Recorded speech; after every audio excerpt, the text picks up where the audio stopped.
आज दिवसाची सुरुवात गुरुच्या कृपेने करूया आपण. चांगले कपडे, पिवळा शर्ट, पिवळे हळदी लावायची आणि देवाचं गुरुदेव दत्ताचं शरीर स्वच्छ, मन शांत. देवाजवळ जाऊन आपण हे सकळ ज्योतीच्या समोर नकारात्मक विचार करून आपण देवाजवळ उभं राहायचं. गुरुचरित्र वाचायचं. जेणेकरून आपलं मन शांत आणि स्थिर होतं. ज्ञान वाचायचं नाही. ज्ञान वाचा, कोणाला तरी मदत करा. देवाच्या कृपेने सगळं व्यवस्थित आणि मतदान आहे. आज कोणाला तरी मदत करून आपण स्वतःहून काम करताना स्वतःला आनंदात ठेवा. ही आजची गुरुची कृपा असते.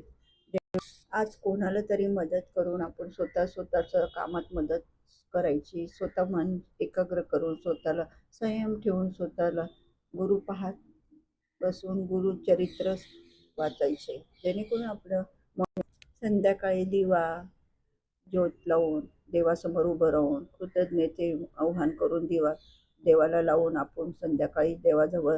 गुरुवार म्हणजे फक्त गुरुचा वार नाही, तो स्वतःला घडवण्याची एक संधी असते.